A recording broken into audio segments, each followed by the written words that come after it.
Alright, board is back in session. Are there any additions, corrections, or deletions to the board agenda tonight? No? Okay. Need a motion to accept the, well, let me go ahead and read it. You recommend the Board of Education approve the following additions, changes, deletions, of Board of Education. Well, actually, that's not the right one. We get the approval agenda one right. Let's recommend the Board of Education approve the agenda as presented. How about that one? So moved. Jonathan, any second? I'll second. Okay, cool. Roll call, please. We'll get on track. Ms. Story? Yes. Mr. Whitman? Yes. Mr. Zimmer? Yes. Awesome. Number 4. Mr. Roach is here from Locust Corner Elementary tonight. I see a few of his amazing staff out in the background there. He has our Beth Webster's Leading Lion Awards tonight, 3 of those. And then when he's done and after our pictures, as you know, we've asked our principals to share to the board an update about the things that they want to highlight from their school. So after the pictures, he will do his school update. Well, thank you for having me, and I'm glad everybody was able to make it in from the blizzard 2006. I don't know what's going on out there. But thank you again for allowing me to present this month's Beth Webster Leading Lion Awards. Today I would like to recognize 3 Locust Corner students for their outstanding academic achievement and growth, strong character, and the high praise that they received from their teachers. Who are actually, we have a couple of them here tonight. Betsy Floria's here, Megan Smith's here. So we are very happy that you could join us tonight. All of these students are 4th graders, and girl power, they're all girls. Yeah. All right. So let's have all 3 of you come up, and I'm going to just read a short statement about each of you.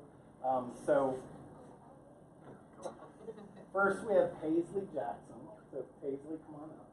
You guys can just kind of line up right here so they can see. That's awesome. Paisley's right here. Paisley's teachers describe her as a wonderful student who constantly puts forth her best effort and works well with everyone in the class. She is thoughtful about her learning and is able to make meaningful connections between what we study in the classroom and real-world events. Paisley also did an outstanding job on the winter map assessments. I don't even know if you knew this, but she showed well above average growth in reading, math, and science. And that's actually one of the ways that I selected all 3 of them was based on math growth in all the subjects, and all 3 of them did a wonderful job with that. So let's give a round of applause for them.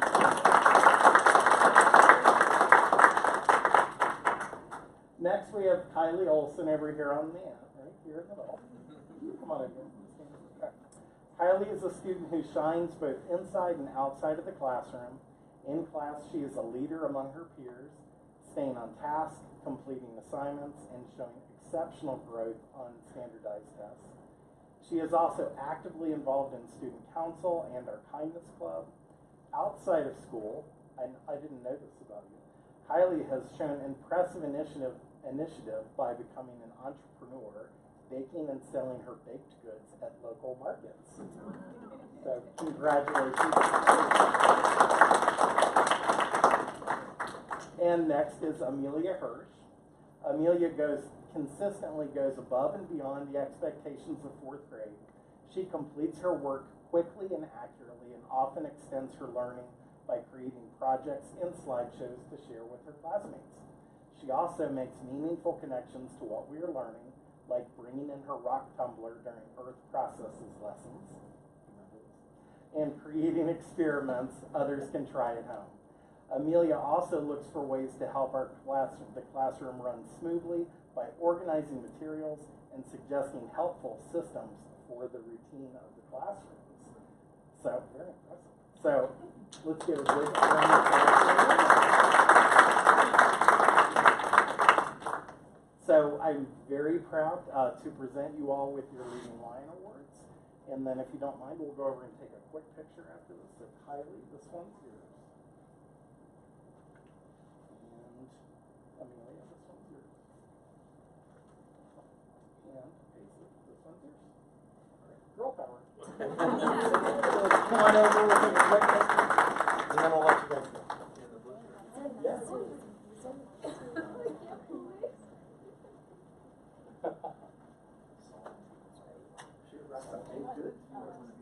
Expand your market.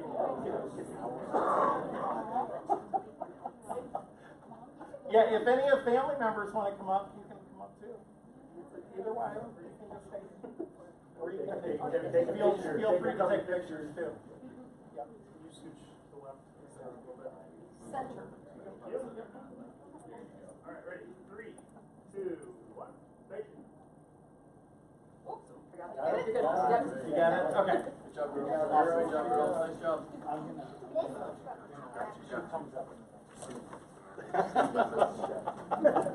You like that? You good shot. Now, Mr. And Roach, don't feel like you need to stay. was just gonna There's say. going to be a very riveting talk from our treasurer in a little bit. He's going to tell you all about finances. If you want Expand your market base. We'll talk about your earnings. It's going to be great. It's going to be. All right. So I wanted to, since I had this chance, kind of talk a little bit about how Locust Corner partners with the community and with our parent volunteers. One thing that I hear a lot from people in other school districts, not ours, but people in other school districts, is that ever since COVID, which I hate even bringing up COVID, but ever since COVID, schools have kind of really shied away from bringing people into the schools, bringing in volunteers, bringing in community members. They've kind of reverted back to shutting their doors. And so what I wanted to do tonight was kind of talk about all the ways that Locust Corner is bringing community members back into the school, bringing volunteers back into the school. And we do that in a lot of different ways. So I just wanted to kind of highlight some of those. The first one is our partnership with the Pierce Township Fire Department. It's really an incredible partnership. I give them so much credit. They've actually been coming out monthly now for several years and having lunch with our students in the cafeteria, spending 2 hours in there eating lunch with every grade level. We have firemen that, like Mr. Woodruff, who comes in and reads to several classrooms each week. We have, Great Fire Prevention Week program that we do. And they also allow our students in our intervention programs to visit the firehouse once a year, which is a really neat opportunity for them. The second one is it's very unique. It's a partnership that we have with Grant Joint Vocational School in their early childhood education program. So this school year, we had the opportunity to partner with Grant, and 13 dedicated Grant students came to our building twice a week to work with students, support teachers, and gain valuable hands-on experience. They assisted with ELA classrooms, worked with students in intervention rooms, read with our kindergarten and first graders, helped with holiday activities, and supported many classroom projects along the way. This is really a program that in all the years I've been a principal, I've never quite seen anything like this, and I've just been blown away by it all school year. This outstanding group recently placed 4th at a state competition with this project, and they're planning on taking the project to nationals in June. So just want to congratulate them, so please join me in congratulating them and thanking them for being such a wonderful part of our community. And also thank you to Mrs. Pollitt, who's here tonight. She's sitting in the back, for kind of connecting us with this group and helping to oversee them while they're at school. So give them a special round of applause.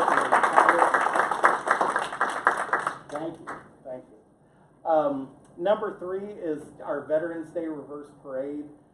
We didn't get to have it this year because of the weather, but every year the kids always love this. Because it's our way of thanking our veterans, and it's kind of our unique little celebration for them, and it's just a wonderful, wonderful day. Our next one is again a partnership with Grant, and this is the Big Build project. Monroe also does this project too, and the Big Build is a hands-on project where construction technology students from Grant work with our 4th graders to design and build large themed wooden learning structures. And each year the students plan and construct an interactive structure with the 4th graders in their workshop. Then they deliver, they assemble, and often they present the finished project to the students, kind of bringing learning to life. So that's a really, really cool partnership that we have with them. The next one is our annual career day. This is, again, another great way, aside from the obvious benefit our career day has on the students, it also brings in that partnership between our school and our community, and shows the students that many of the adults are invested in their learning and future success. The next one is our community volunteers. We have several volunteers that come in, especially in the K, first and second grade. Every week, they're in and out of the rooms, reading with the kids and working with them on certain skills. So it's a very busy community down there in K1 and 2 with their volunteers. The Pierce Township Police Department has been a great partner for us. We thought we were just getting an SRO a few times a week, but it's been so much more than that. They've really built up partnerships with all of our classrooms and are great with our kids and do a lot more with, like the fire department. They have lunch with our kids. They, play with them at recess, and they really get to know them. One of our biggest events during the year is our Grandparents Week. This year we had over 300 grandparents come in for Grandparents Week, and many of them multiple times, to have lunch with their grandchild and go to the book fair, and that was a great event. The next one is another unique event that I'm not sure a lot of people know about, but we do this every year. Students from the high school come over and help our kindergartners with making gingerbread houses, and they do that for a couple hours right before the holidays, and they have an awesome time. One of our long-standing traditions is our Read Dog program, and we still are doing it to this day, and still have our volunteers coming in with the dogs to read with the kids, and the kids love that. The next one is our Literacy Day, which every year we bring in an author or illustrator, and we this year we're bringing in the Children's Theater of Cincinnati. So it's really more of an arts day, but it's a very cool opportunity for the kids to experience lots of different creative modes. And the next one, very strong relationship with the public library. They're coming in every week reading to students. They're also a part of Literacy Day.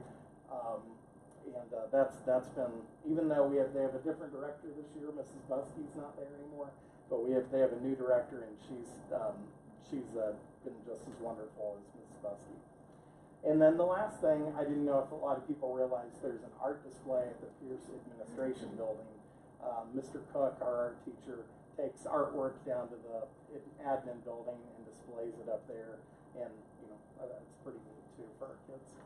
So just wanted to share a lot of what's going on at Locust Corner and the different ways that we connect with our communities and our families. So, thank you, everybody. Appreciate it. Thank you.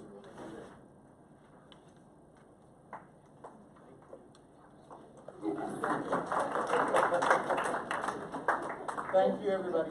Appreciate coming.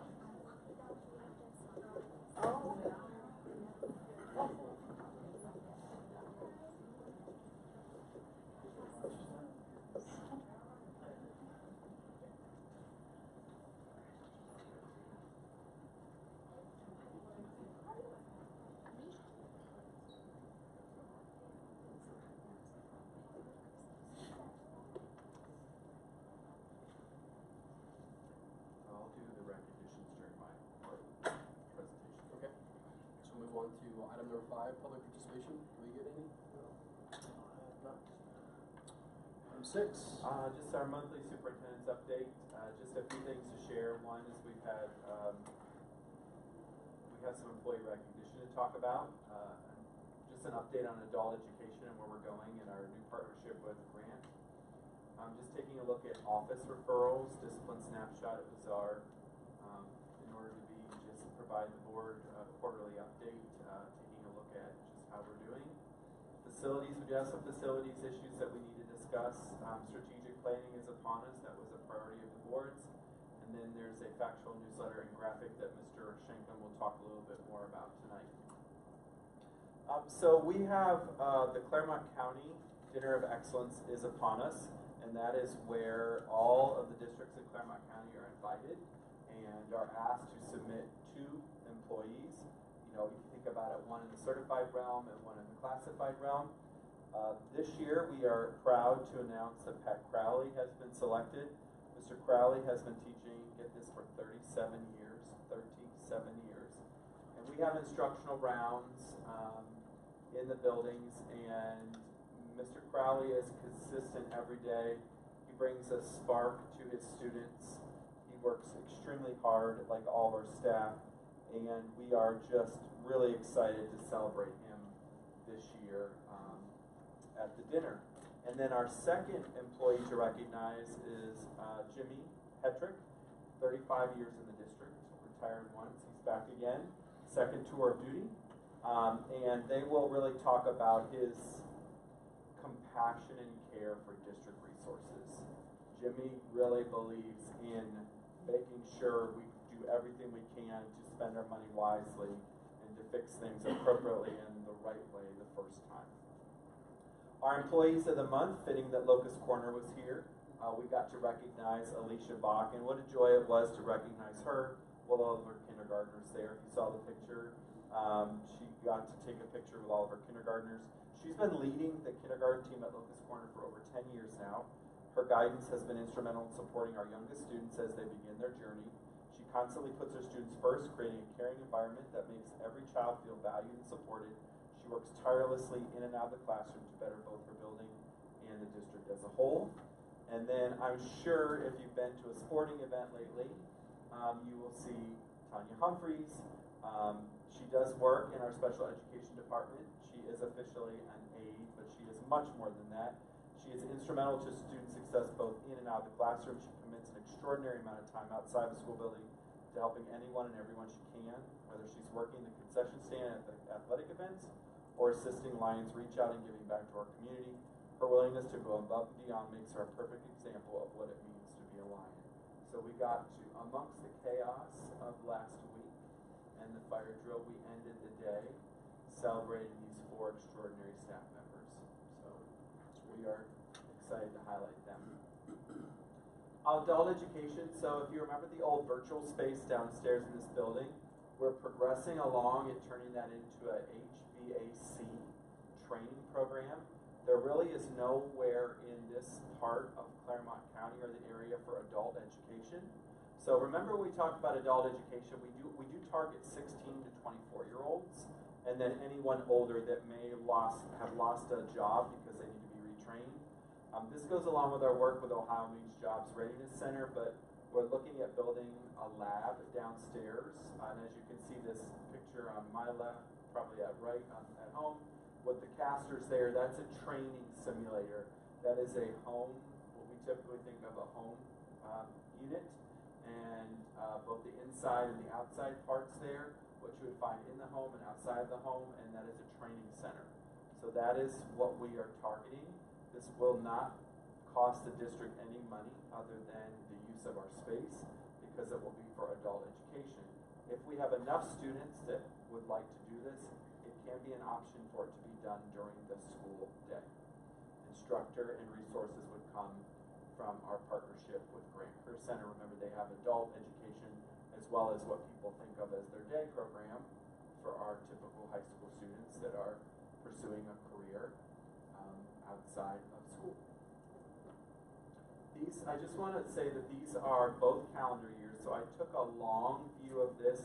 These are office managed behaviors. These are behaviors that require a consequence to be given.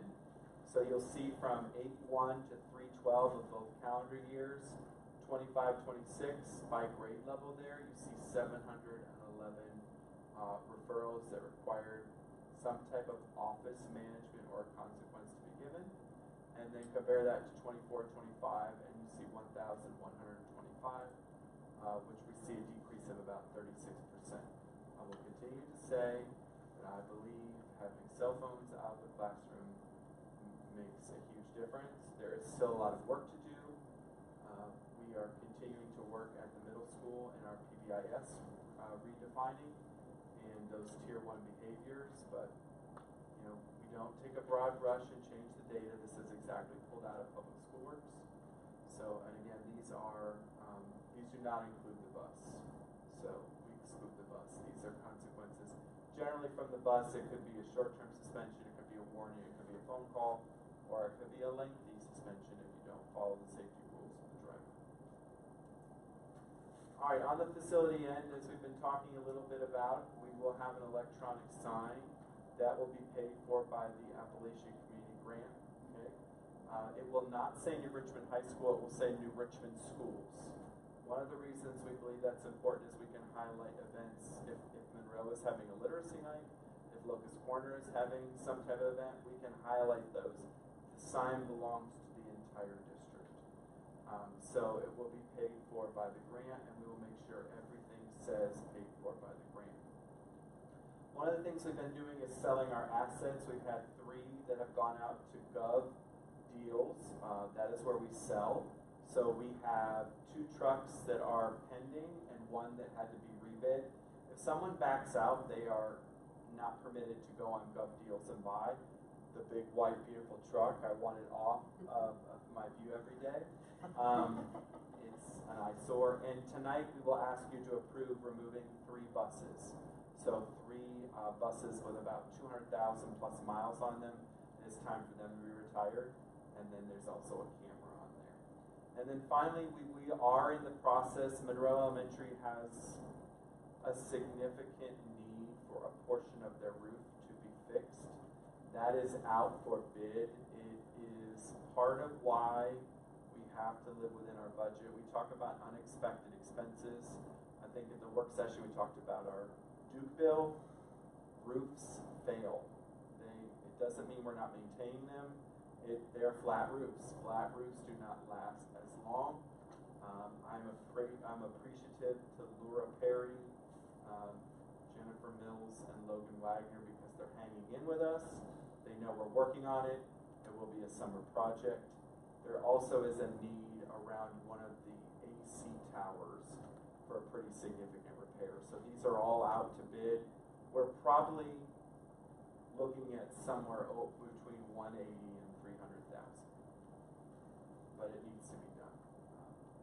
We're also watching a portion of the high school roof at the moment. So we do have PI funds. We make a transfer every year. That's permanent improvement, but we are watching these from the facilities end. So while we sell some property, now we have to spend some money to fix what we have. And then finally, it was a priority of the board to do a full-length strategic plan. Again, we have our first employee focus group scheduled for April at Monroe. I'm working with our other principals. We will have some student focus groups, probably middle and high. And then we will do a 15-question student feedback survey, 4th grade and up. It's really hard and developmentally inappropriate to survey K1 and 2, maybe even a little bit 3rd, but questions revolve around, do you feel safe at school? Do you know where to go to get help? Do you have an adult? Is there at least one adult that you have a connection to? So that work will be starting. We will give that survey in May. Parents will have the opportunity to review the survey beforehand. It will be done in SurveyMonkey, where we will not be collecting any identifiable information. And as always, you have the ability to opt out. But there's nothing here. I'm confident we're not asking anything. Our students' voice really isn't captured in this district. You can have small focus groups, but that's a small portion. I would like to know what our students think, feel, and see on a daily basis. And then finally, I think we talked about the work session. Mr. Zimmerman asked, could we launch the culture survey at the end of the year that we gave at the beginning of the year, see if we've made any growth, progression, sort of a benchmark of the year, and we will do that in May. So again, that takes about 15 minutes for our staff. That first culture survey will really be the driving force in triangulating the student data, the focus groups, and that survey, the first one. If we see massive growth, I may bring to the board and say, like, might we think about taking this out for now since we've had growth, but a year sometimes you can get better or get worse, so we'll see how we do.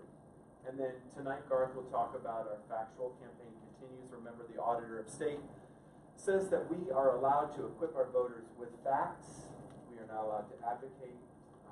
So there will be a letter tonight that's been reviewed by our attorney and a graphic, kind of our first factual response or information to the community, as well as we have had a better presence.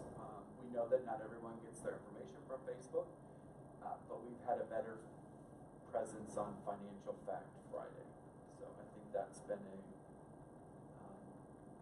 think we've been much improved since November, which feels like a lifetime ago. So those are my updates. Have I generated any questions, any clarification? A curiosity that the public might have, how are you determining who's in the focus group since it is a smaller group? So that's a great question. There's been a need and a requirement by many of you as on the board to make sure we get a cross section. Yes. So we would want parents who maybe have kids who have no activities, parents who maybe have students at Grant, maybe parents who have students who go into the military, parents who have students whose college focus. I think we're trying to get a cross section. We'll rely, I generally rely on our principals, and our principals then ask our teachers for names, but we want it to be a cross section of our community. We don't want it to be, we would love for it to be across the socioeconomic spectrum. We would like it for families who are using our gifted program, families that are using our special education services, families that are using our AP and CCP, families of students who are right where they're supposed to be. There's no stigma about being right where you're supposed to be. So yeah, and I'm not leading those. Someone will come in and do those. They're just going to ask 4 or 5 broad questions. It's meant to be interactive, and then we'll take that with the student, triangulate with that. And we're going to do that with our student focus groups too. Look at a cross section involved in no activities, involved in some activities, and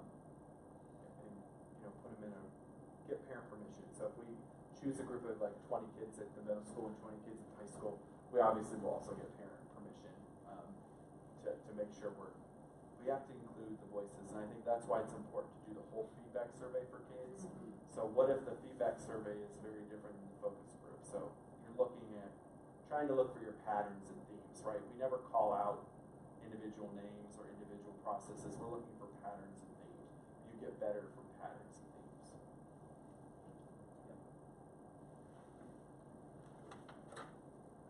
Any other questions? All right, so moving on. Item number 7, the Treasury Report. Well, this evening will be short and sweet. As we saw last week at the work session, we took a little bit more of a deep dive into the financials for February, and of course, this being the first month we've closed since filing the forecast in the same month, where we don't have a whole lot of really variance that we're seeing here other than what we discussed, which I'll do a quick refresher of as well. If you just want to go just as a quick overview again, meeting minutes, we'll look at the financial reports, the big takeaways. We still have some donations, which is good.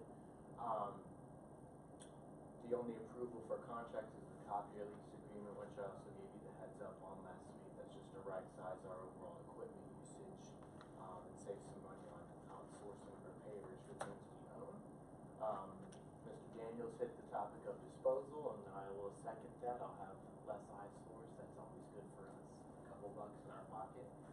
We did talk about the then and now invoice I have to bring to you that's tied to the Power School agreement that was signed, I believe, 3 years ago now. So they kind of signed off for a whole suite of products, one of which we're no longer using, but it was kind of buried in the fine print that it's still needing to be paid for. So to avoid it going to collections and tacking on extra fees, with it being over the $3,000 mark, I think it's a little bit more than a year past due at this point. They were fighting it, but they did send the contract and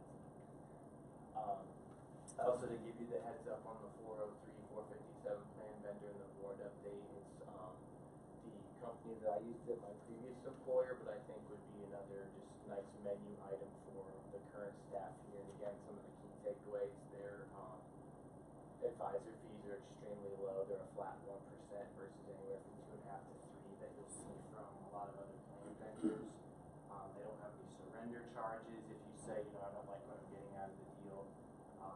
They invest more into like the open market, like mutual funds and ETFs, almost like an individual brokerage account, whereas like a lot of the other like big box vendors, they kind of focus on like the annuity and life insurance products, which have a little bit of red tape, we'll say I'm not a fan of in there. And some of which involve like surrender charges, and they can hold your money for up to 10 years in some cases. So for me, just again, not to be a CFA for our own people, but just to give them an option with a little more flexibility, I think is a good thing. But again, they are by no means obligated to meet with anybody, start plans with anybody. It's just to make it available. And then the spring special, just the acceptance of rates by the county auditor. It's just them verifying our tax rates to collect the money as per all the millage rates as we talk about in our forecasting tax budget that we're not refiling at the start of the calendar year. So as far as the big points there, those are all that are on there. We'll hit just the main takeaways from February. So again, we're comparing the same month we closed in which the forecast was filed, so there shouldn't be too much data variance yet. We are tracking slightly higher. We did talk about this at the work session last week. So the real big thing that kind of swung things. So when we initially closed February, we were actually trending a little bit under the forecasted amount. And for those of you that were here, as you recall, we actually opened up the software in real time and made an adjustment because we knew what the March bill and due is. It's just we haven't closed March yet. So just to remind you that are here and just to invite you, those that were not. So our software gives us the ability to look at anything we want to the finest level of detail down to a 5 years history. And it kind of helps us to aid in our projections. So last year in March, the electric bill alone was $42,197. That jumped to $67,648 for the month of March alone. Gas, same thing. It was $30,871 last March. It jumped up to $35,961 for this March. So a total increase of $30,541 just for gas and electric alone. So again, having that intel right in that moment, being able to put it in the software and update our projections with some actual information we have is very powerful. So, but again, being within 0.07% of what our forecasted expenses are still, I will take that. But otherwise, things are trending as we expect right now. Our total expenses were just over $2.1 million for this month. As we swing over to revenues, we talked about tracking a little bit lower on the open enrollment revenue we get to the school foundation, which again, that'll change as our student clientele will change depending on the open enrollment numbers. But again, less than 1% variance there as well. February was a very good month for revenues, as we can see. We got the majority of our real estate settlement advanced to us in February. So that'll pad our cash for this part of the year, which is great. So we were very high on the revenues over expenses for this month. But I was just looking too at what our normal history is. We'll now have the remainder of our settlements hitting likely in April, which is when they've historically hit. We get our TPP reimbursements and the deregulation reimbursement money in May, which is another $2 million, and then June is when we get our devaluation payment from the state for the power plant devaluation. So I think if we can kind of start this trend of heavily advance in February, we should have pretty much black month leading through the rest of the fiscal year, which is great. So, but all that to say, we're looking pretty on par with what we're expecting at this point. Again, we do have one employee that we're on the fence of whether or not they'll get across the finish line to fully sign up for benefits. So if they do, are able to produce the documentation they need, that will be another uptick on the benefits side. But right now they are struggling to get some documents there, so we'll see. So that's always the one thing that's a little bit up in the air is the insurance side of things as people's situations change. But our ending cash on general fund was just over 8.2, so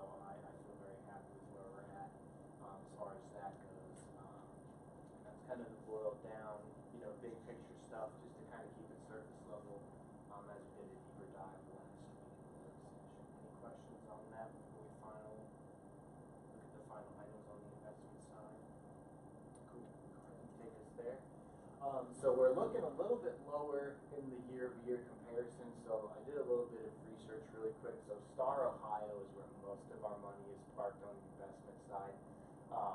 In the beginning part of calendar year 2024, the yield was about 5.4% in Star, which was very good. Almost everybody was seeing really good returns, and we would have also had more cash in the bank at that point than we do now. Now Star is down to just around 3.8. So when the Fed cuts the rates, it's good for people who are borrowing, but on the same side, on the earnings side, you take a little bit of a loss there as well. So if you look at that, a 1.5 spread of difference from the same point in time last year, plus having just less cash working for you, still feel very good about just the overall strategy as you're taking on a monthly basis, though, to get reimbursed for our grant spending and not just let that run negative. So hopefully Star will pick back up. Also looking for some alternative ideas for our Fifth Third money market as well, because that's a little bit more valuable. We can do some more CDs and other things, but not looking to do anything that ties it up for like a very long term, like 4 to 5 years, just out of safety's sake, still keep it somewhat liquid. But overall, I still think the idea of making money while we sleep is good, so I'll take every dollar we get, but really miss the 5% plus interest rates on the Stars. But that is the boiled down high level view of February's financials, and like I said, we'll see what happens in March. But other than Duke really jumping out at us being way higher, I don't see anything rocking the boat a little bit too hard compared to what we see. So that's all I have. Thank you, Garth. Any All right. questions I've generated for you all on the board? All right, so recommend the Board of Education approve items 7A through 7H. So moved. Second. Any other discussion? Good? All right, roll call, please. Ms. Story? Yes. Mr. Wooten? Yes. Mr. Zimmer? Yes. Motion carried. Item 8, human resource items. We have one resignation tonight for retirement, Donna Ely. We are thankful for her service. That is item A. Item B, we have a replacement position there, Tiffany Ortiz, classified full-time bus aide, step 1. That's backdated to effective March 2nd, 2026. She's been a sub for us at the same rate. Substitute classified employees, we're always happy to have substitutes to support us, especially in our paraprofessionals position and our bus aides. So that's Maya Bayless and Nikaya Milton. This evening, item D is recommended that the Board of Education approve the last chance agreement for the following employee, Angel Perkins. In stipends this evening, item E, we have 3 teachers. This is what we call pass-through money. It comes from grant through the district. So they are working to support our 8th graders who are scheduling for 9th grade in one-on-one meetings.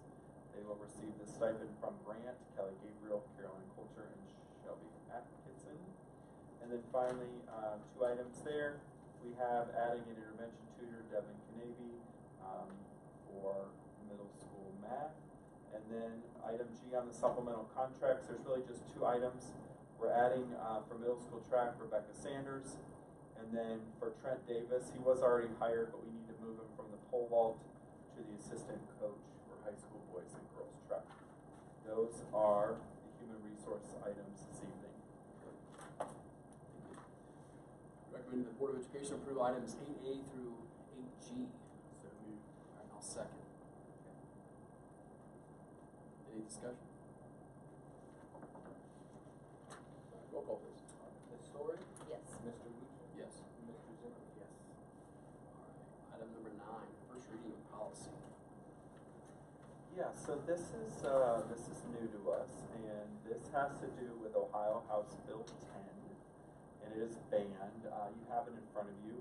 It is a law that requires Ohio school districts to adopt policies that prevent the purchase of cultivated protein food products, often what we call lab-grown or cell-cultured meat, eggs, or dairy. So basically something that's grown in a lab. It's really not something that we should be using in our food, and for the record, we don't. It also bans schools from buying misbranded meat or egg products. In Ohio, if a product is misbranded, if it uses terms like burger, roast, or egg without practice or prominent qualifying term like plant-based or imitation. We can still sell, like a good example is a black bean burger. That is acceptable. But we cannot be saying we're selling eggs and it is an egg that's grown in a lab. And this has got two folds why it's being, one, the Ohio Farm Bureau and state representatives argue it's about transparency. They want to ensure students and parents know exactly what is being served and protect Ohio's traditional livestock and poultry industries from confusing marketing. So this is our first reading tonight. We will again present it to you in April, and then it will become adopted and approved at that point. So you'll see it next month. All right, can't wait. Yep. Item 10, second reading. So this evening you have for a second reading all of the policies. We've covered these at the work session. Again, I just want to say name, image, and likeness is paying in athletics. It's up for review at the legislature. And then most of these really have to do with allowing, when appropriate, if we travel. We don't travel a lot in this district. If you're allowed to go to a conference and you have a Hilton Rewards and it's a Hilton, you can put your rewards account down there, okay? And then the last one is, I really want to thank Dr. Hollingsworth, our director, our systems engineer, Steve Wolf, and they have a team of teachers. It is our AI policy. We are required by law to have our own AI policy. So these are second reading, which those should you vote to approve, they are approved and adopted at the close of this meeting this evening. Okay. All right, it's recommended the Board of Education conduct a second reading to approve and adopt the following policies. They're all contained there on the screen. So Amy, moved. Second. I'll second. All right, any discussion on any of these policies? If not, we'll move to a roll call, please. Ms. Story? Yes. Mr. Woodward? Yes. Mr. Zimmerman? Motion carried, all right. Item 11, communications report. As Mr. Daniels alluded to earlier, I have mushed together a couple of the materials that we received from Alex Hill about the Levy Communications into an email that will be going out to parents in our community tonight. The graphics in this email can be combined into a flyer. The little fast facts banner at the top and the balancing scale is in the middle, and then you'll see the bottom part at the end. That is a one-page flyer that we can disperse to whoever reads it. It's a factual flyer. We are allowed to handle the facts that we've been given and the facts that we know are true. The rest of this is a letter that you can see from Mr. Daniels here that we have written. It just discusses the situation that we're in and why we are in that situation, the closure of the Beck-Jordan plan, the closure of the Zimmer plan, the reductions that we've done in the last few years, the elimination of teaching positions, the severance plans, the purchase service reductions, all the stuff that we've done to try to stem the tide and keep the financial district afloat. This is the bottom part. This QR code here takes you to the website page that we discussed back in the work session last week. That page is now live. There's no more password on it. Here is that page, the timeline and then things like that, the calculator that can show the valuation for you on a monthly basis. You type in the value there, the $100,000 and more. The fact sheet here, this is the non-chopped up version of that flyer.